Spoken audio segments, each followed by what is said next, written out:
काविशों को सलाम पेश करने आई हूँ। हलीम आदल शेख साहब जिस तरह बहादुरी से, जुर्रत से, तमाम तर तवानाइयों से अपने बयानिए पे डट के इमरान खान के नज़रिए की आबियारी करने के लिए सिंध में अपोजिशन लीडर का किरदार अदा करते हुए जो मुकदमात के तगमे अपने सीने पे सजा रहे हैं, उनके इस अवाम दोस्त किरदार को खराज तहसीन पेश करने आई हूँ और इस अज़म के साथ कि वो जमहूरियत का चेहरा जो हमेशा पीपल्स पार्टी ने दुनिया के सामने अपने इक़्तिदार के हसूल के लिए पेश किया और दुनिया को जमहूरियत का दर्स देने के लिए जमहूरी रवायात और जमहूरी इक़्तिदार को फ़रोग़ देने के लिए मीडिया की स्क्रीन पे अदाकारी की, वो तमाम हकीकतें हलीम आदल शेख और पीटीआई के दीगर रहनुमाओं और कारकुनान की गिरफ्तारियों और मुकदमात के बाद ना सिर्फ आश्कार हो गई हैं, बल्कि बदकिस्मती से पीपल्स पार्टी का उनके साथ जुड़ा जो सिंध हुकूमत का किरदार है, वो भी बुरी तरह से बेनकाब हुआ है। आज हलीम आदल शेख साहब की फैमिली को मैं ये कहने आई हूँ कि जो हक के लिए खड़े होते हैं, जो ज़ात की नहीं नेशनल काज की जंग लड़ते हैं, जिनका मकसद और सोच का मरकज़ और महवर ओमनी ग्रुप, फलूदे वाले, पापड़ी वाले, छाबड़ी वाले के अकाउंट्स नहीं होते, पिसे हुए मजलूम की आवाज़ बनने के लिए जो खड़े रहते हैं, उनके इम्तिहानात आते हैं, मुश्किलात आती हैं, मुकदमात उनको मज़ीद ताकतवर बनाते हैं। वो घबराया नहीं करते, ना पीछे मुड़ के देखते हैं, उनकी नज़र अपनी मंजिल की तरफ होती है। तो आज हॉस्पिटल के अंदर हलीम आदल शेख साहब की अयादत के बाद जो मैंने उनकी बॉडी लैंग्वेज देखी है, जो मैंने उनका मोराल देखा है और जो मैंने सिंध हुकूमत के उन स्याहकारियों के साथ टकराने का उनका जज्बा देखा है, तो मैं अपने सिंध के इन नादान साथियों को ये कहना चाहती हूँ कि हलीम आदल शेख को आप जेलों में रख के झूठे बेबुनियाद मनगढ़ंत इल्ज़ामात के तहत मुकदमात कायम करके आप हलीम आदल शेख को ऑक्सीजन दे रहे हैं और पीटीआई को ये मुकदमात जो आपने 4 अब तक हलीम आदल शेख पे बनाए हैं, 2 उसमें दहशतगर्दी के मुकदमे हैं, तो ये मुकदमात जो हैं अल्टीमेटली पीटीआई के लिए एक इंटीरियर सिंध के अंदर बसने वाला कारकुन, अर्बन सिंध के अंदर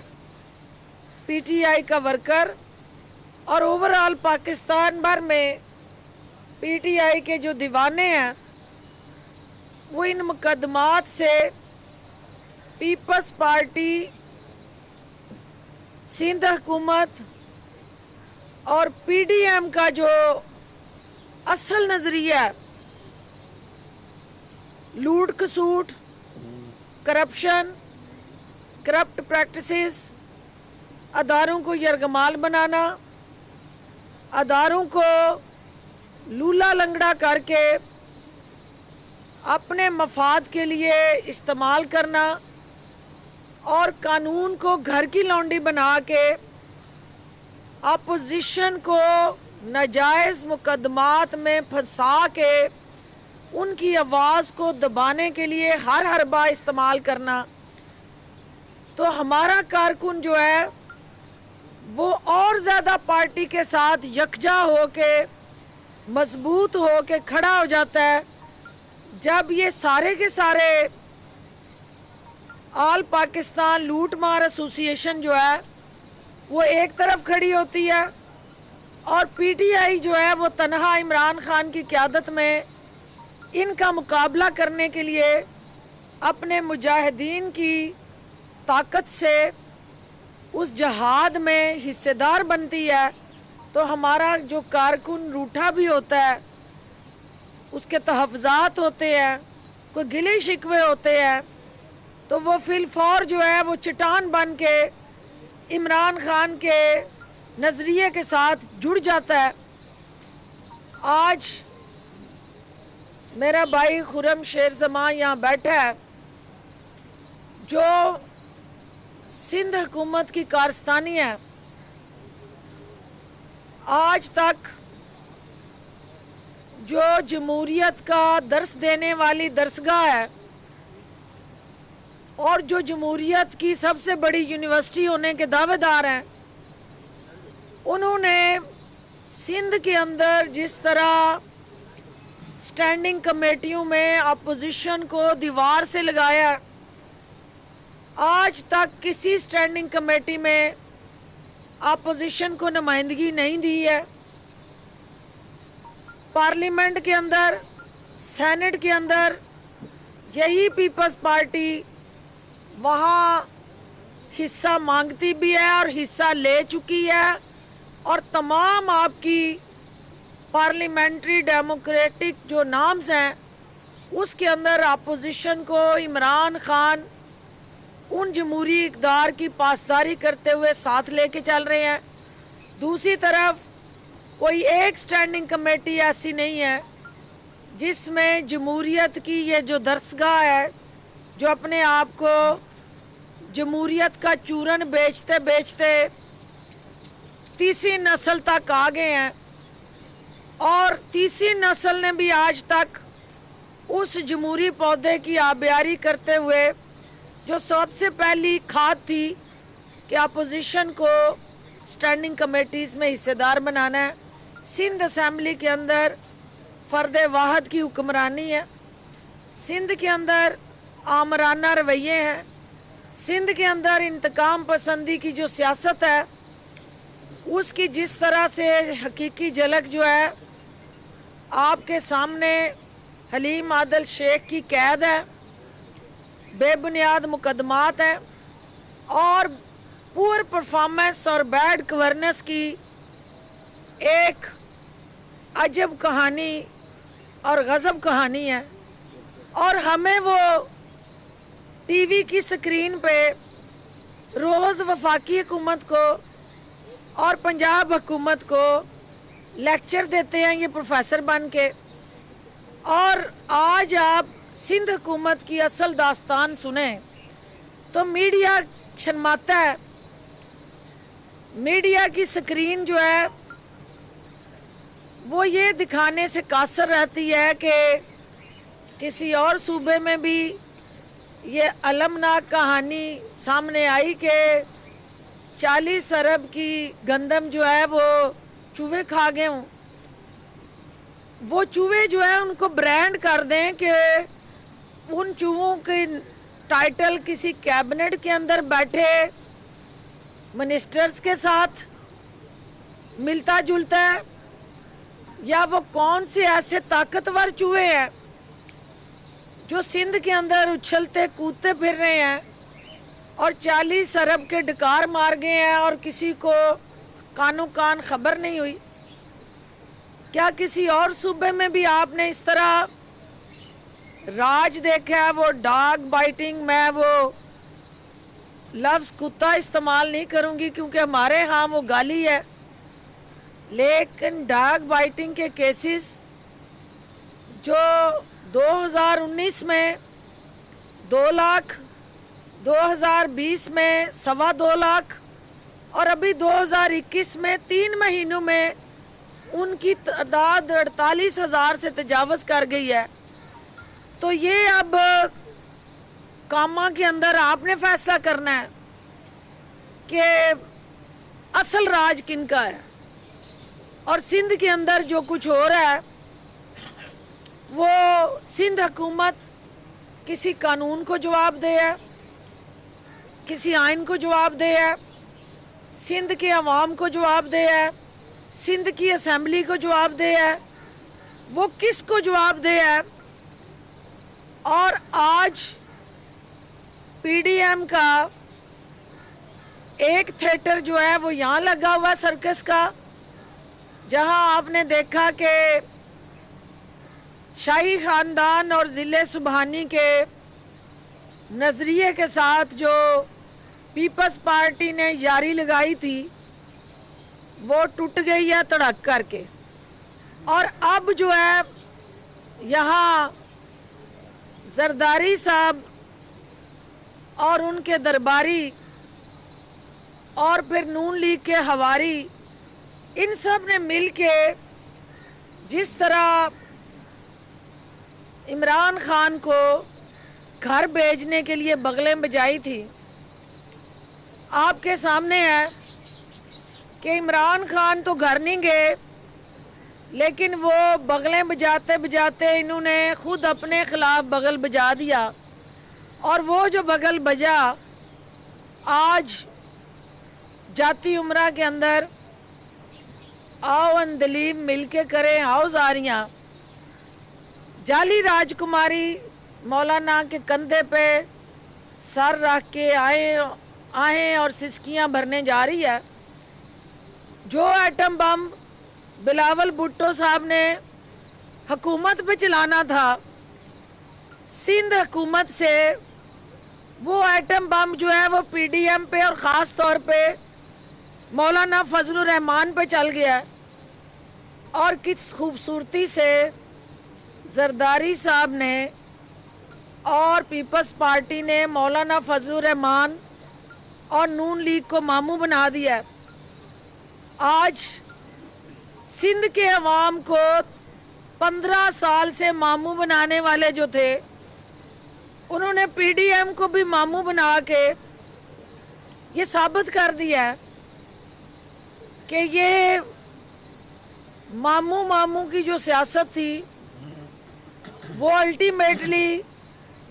अब आखिरी हिचकियाँ लेने जा रही है। पीटीआई की यहाँ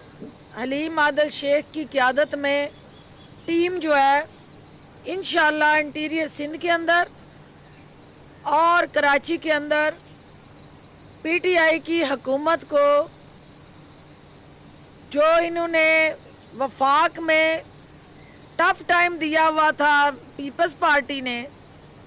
पीटीआई वाले सिंध हुकूमत को सिंध के अंदर टफ टाइम देते हुए ये पैगाम देने जा रही है पीटीआई की टीम सिंध हुकूमत को कि आपके लिए अब मैदान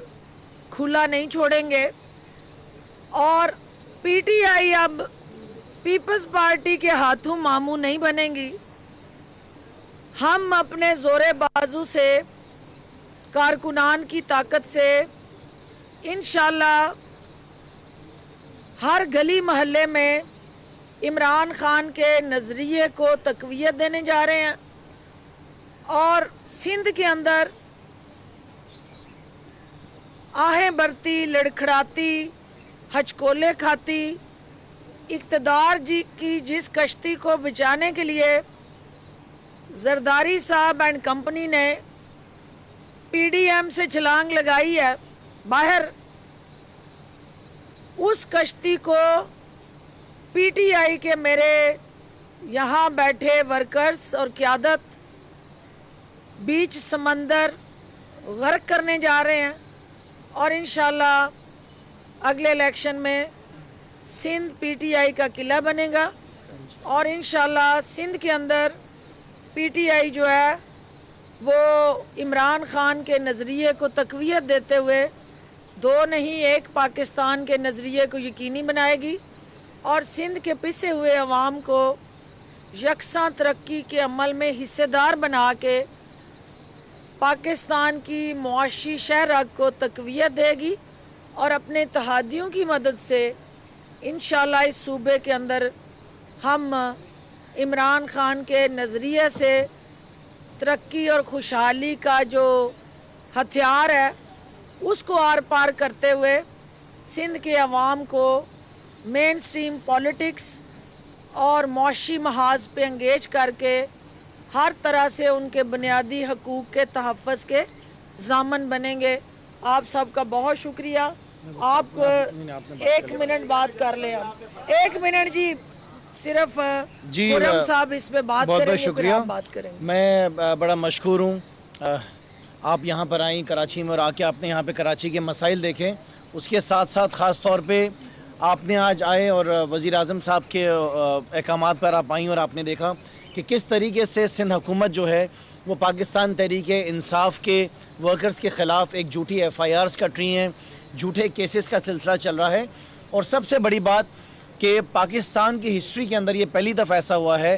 कि एक सियासी जमात के लीडर ऑफ द अपोजिशन को जो है वो अपने झूठे केसेस के ऊपर जो है वो बंद किया हुआ है। वो शख्स जिसका पैर इस वक्त ज़ख्मी है और उनकी अब सर्जरी होने वाली है, उसके बावजूद वो दरवाजे सारे बंद कर दिए गए हैं। कि वो कहते हैं ना कि जिस तरह के जमहूरियत के चैम्पियन समझते हैं पाकिस्तान पीपल्स पार्टी अपने आप को। सो मैं सबसे पहले बड़ा मशकूर हूँ आप यहाँ पर आई, आपका बड़ा शुक्रिया, आपने यहाँ पे हकीकत देखी। और हम चाहेंगे कि जाके ये बातें आप ज़रूर वज़ीर आज़म साहब को भी बताएं कि जो तरीक़ाकार यहाँ पे हमारी सिंध पुलिस का है, यहाँ पे तरीक़ाकार जो यहाँ पे इनके डिपार्टमेंट्स का है, वो मैं समझ रहा हूँ कि बहुत ही ज़्यादा वो अफसोसनाक यहाँ पे हालात हैं। इनको हाईलाइट करने की ज़रूरत है। और मैं ये बात भी ज़रूर बताना चाहूँगा कि इस वक्त पाकिस्तान में जहाँ पाकिस्तान तहरीक इंसाफ की हुकूमत है, पंजाब में KP में एक केस भी आप नहीं बता सकते हैं जिसमें आप कहें कि कहीं हम पॉलिटिकल विक्टिमाइजेशन कर रहे हैं। एक केस भी ऐसा आपको नहीं मिलेगा जिसमें PMLN या पीपल्स पार्टी या और किसी सियासी जमात के वर्कर्स के ऊपर